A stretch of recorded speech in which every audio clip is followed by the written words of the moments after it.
ఈరోజు 42% రిజర్వేషన్లు విద్యా ఉద్యోగాలు స్థానిక సంస్థలపై ఎలా సాధించాలనే అంశంపై ఒక ప్రెస్ మీట్ ఇక్కడ ఏర్పాటు చేయడం జరిగింది. ఈ కార్యక్రమంలో మన ముఖ్యంగా బాలరాజు గౌడ్ గారు ఆధ్వర్యంలో జరిగింది. అదేవిధంగా జస్టిస్ ఈశ్వరయ్య గారు, విశారదన్ మహారాజ్ గారు కూడా పార్టిసిపేట్ అయినారు.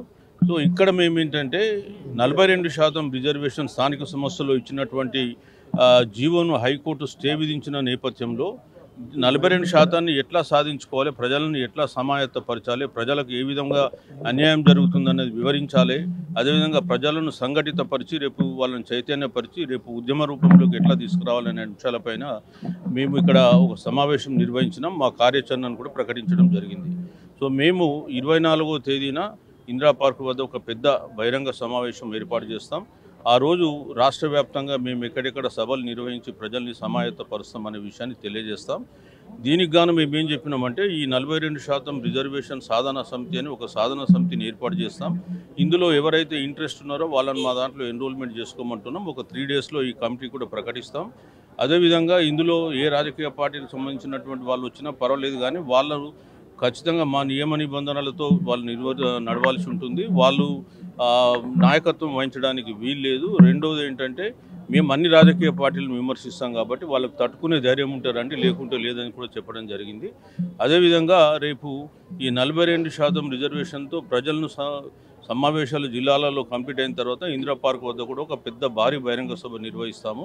సో ఇది మేము ఇవాళకి అనుకున్న కార్యాచరణ. తర్వాత ఈ 42% సంబంధించి ప్రధానమంత్రికి కూడా ఒక లేఖ రాసినాము. వారి అపాయింట్మెంట్ ఇస్తే మేము కూడా వెళ్తామని చెప్పినాం. అదేవిధంగా లీగల్ బ్యాటిల్ కూడా హైకోర్టులో కానీ సుప్రీంకోర్టులో కానీ మేము కొనసాగిస్తాం. సో 42% సాధన కొరకు ఎన్ని మార్గాలు ఉన్నాయో అన్ని మార్గాలు మేము అనుసరించడానికి సంసిద్ధంగా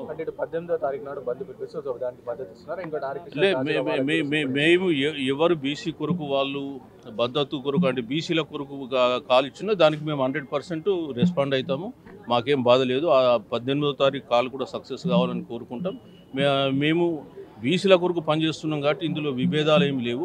వారి పంత వేరు, అంటే వారు ఒక పద్ధతిలో పోతున్నాం, మేము పద్ధతిలో పోతున్నాం. బట్ సమ్మెలో వాళ్ళు ఇచ్చిన బంద్లో మాకు కూడా మా సమ్మతమే, మాకేం వ్యతిరేకం లేదు.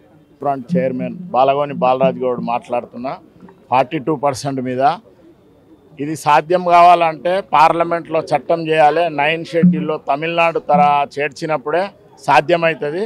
దాని గురించి తెలంగాణ రాష్ట్రంలో ప్రజలనంతా చైతన్యం చేసి ఒక 42% సాధన సభగా ఇందిరా పార్కు దగ్గర 24 తారీఖు ఏర్పాటు చేస్తున్నాము. తర్వాత తెలంగాణ రాష్ట్రము 10 జిల్లాల్లో తిరిగిన తర్వాత కూడా మళ్ళీ ఒక మహాసభ ఏర్పాటు చేస్తాము. దాన్ని కూడా షెడ్యూల్ మీ అందరికి ఇస్తాము. దాని గురించే ఈ సమావేశం ఏర్పాటు చేసినాము. మాకు మిగతా సంఘాలతో మాకేం వ్యతిరేకత లేదు. వాళ్ళు కూడా బీసీల గురించి చేస్తున్న ధర్నా సక్సెస్ కావాలనే కోరుకుంటున్నాము. వాళ్ళ పంత రాజకీయ పార్టీలతోనుంది, మా పంత ప్రజలతోనున్నది. ప్రజలతోని మమేకమైంది. మాకే పార్టీలతో సంబంధం లేదు, ఎవరితోనూ అది లేదు.